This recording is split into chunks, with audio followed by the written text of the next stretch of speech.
Hello, chess fans. This is the YouTube channel Chess Analysis 64. In this video, we will be analyzing a game between two chess masters, Leroy Dubuc playing white and Raymond Winston playing black. The game is an excellent example for how white can checkmate the black king using the Sicilian defense Smith-Morra Gambit accepted. We begin the game. e4, c5. This is Sicilian defense. d4. C captures d4, c3, d captures c3. This is Sicilian defense, Smith-Morra Gambit accepted. Knight captures c3, knight to c6, knight to f3, g6, bishop to c4, knight to a5. Moving the knight to the edge of the board is considered a bad move in most cases. Queen to d4, f6, the white king castles kingside, knight to h6. This is also considered a bad move. e5, knight to f5, threatening the white queen. But white surprises us and captures the f6 pawn with his pawn. Now we have the threat of f6 moving to f7, checkmating the black king. And if the d7 pawn gives space for the king by moving to d6, then the f6 pawn will move anyway to f7.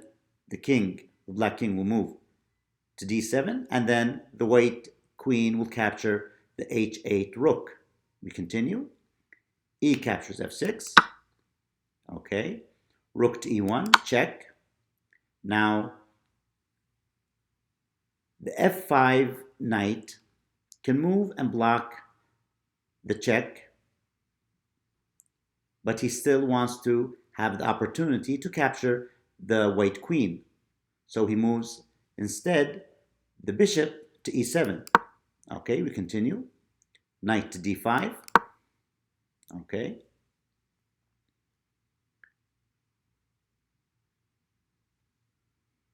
And the king moves to f8.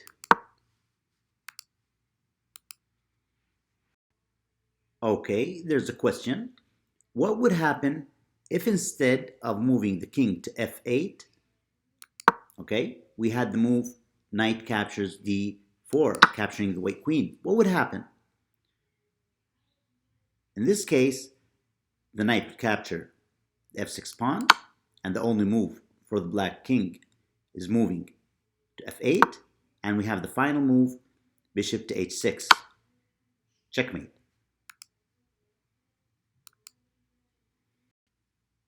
Okay, we continue.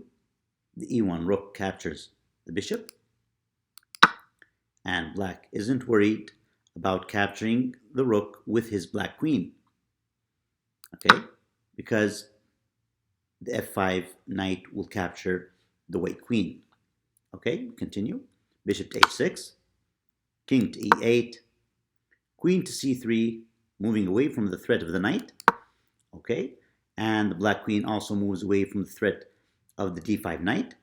Queen to d6, rook to e1,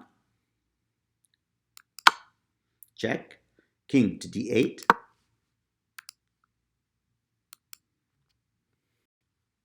Okay, let's go back a move. What would happen if instead of moving the king to d8, he moved to f7? What would happen? Okay, in this case, the d5 knight would capture the f6 pawn, and it's check with the c4 bishop, and the only move available for black is to cover the check with the black queen. Okay. Okay, you might be wondering, what if instead of moving the queen to e6, okay, we captured the c4 bishop with the a5 knight? Okay, it's simple. In this case, the f3 knight will move to g5, checkmate. Okay, back to the position played in the game. Bishop to f4, queen to c6, and now the white queen captures the f6 pawn, check and black has only two moves. The first is knight e7, and white captures the knight. Checkmate. The other move is